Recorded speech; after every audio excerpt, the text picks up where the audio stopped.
Hi everyone, ನಮಸ್ಕಾರ ಎಲ್ರಿಗೂ.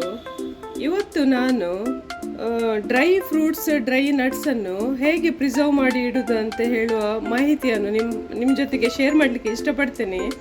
ನಾವು ಡೇ ಟು ಡೇ ಯೂಸ್ ಮಾಡುವಂಥದ್ದು, ತಿನ್ನುವಂಥದ್ದು ನೋಡಿ, ಬಾದಾಮು, ಪಿಸ್ತಾ, ಗೋಡಂಬಿ ಮತ್ತು ಇದು ಒಣ ದ್ರಾಕ್ಷಿ, ಇದನ್ನೆಲ್ಲ ನಾವು ಯೂಸ್ ಮಾಡ್ತೇವೆ. ಹಾಗೆ ಈ ಪ್ಯಾಕೆಟಲ್ಲಿ ನಮಗೆ ಎಲ್ಲ ಒಂದೇ ಸಲಕ್ಕೆ ಬರೋದಿಲ್ಲ, ಎಷ್ಟು ಬೇಕಷ್ಟು ನಾವು ತೆಗೆದು ಇದನ್ನು ಯೂಸ್ ಮಾಡ್ತೇವೆ. ಈಗ ಉಳಿದದನ್ನು ನಾವೊಂದು ಕಂಟೈನರಲ್ಲಿ ಹಾಕಿ ಇಟ್ಟರೆ ಇದು ಒಂದು ಸ್ವಲ್ಪ ದಿವಸ, ಅಂದರೆ ಸಾಧಾರಣ 2 ತಿಂಗಳ ತನಕ ಇದು ಬರ್ತದೆ. ಹೀಗೆ ಕಂಟೈನರಲ್ಲಿ ಹಾಕಿ ಇಡ್ಬೋದು, ಹೀಗೆ ಬರ್ತದೆ ನೋಡಿ ಹೀಗೆ. ಆದರೆ ಇದನ್ನು ತುಂಬ ದಿವಸ, ಅದಕ್ಕಿಂತ ಜಾಸ್ತಿ ನಾವು ಇದನ್ನು ಒಳ್ಳೆಯದು ಬರಬೇಕಂತ ಹೇಳಿದರೆ ಇದು ಜಸ್ಟ್ ನಾವು ಹೇಗೆ ತೆಗಿತೇವೆ ನೋಡಿ, ಹಾಗೆ ಒಂದೇ ಕಂಟೈನರಲ್ಲಿ ಹಾಕಿ ಇಡಿ.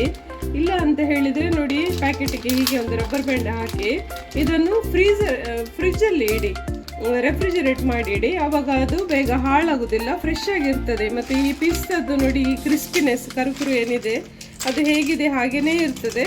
ಉಳಿದದ್ದು ಕೂಡ ಸ್ವಲ್ಪ ಚೇಂಜ್ ಆಗದೆ ಫ್ರೆಶ್ ಆಗಿರ್ತದೆ. ಇನ್ನು ಬಾದಾಮನ್ನು ನಾವು ಯಾವತ್ತು ತಿನ್ನುವಾಗ ಇದನ್ನು ನೆನೆಸಿ ತಿನ್ನೋದು ಒಳ್ಳೆಯದು.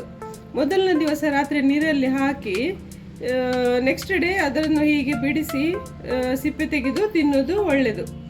ಈ ಇಂಪಾರ್ಟೆಂಟ್ ಮಾಹಿತಿಯನ್ನು ನಿಮಗೆ ಶೇರ್ ಮಾಡಿದ್ದೇನೆ. ನಿಮಗೆ ಇಷ್ಟ ಆದರೆ ಲೈಕ್ ಮಾಡಿ ಹಾಗೂ ನಿಮ್ಮ ಫ್ರೆಂಡ್ಸ್ ಹಾಗೂ ಫ್ಯಾಮಿಲಿಗೆ ಶೇರ್ ಮಾಡಿ. Thank you so much.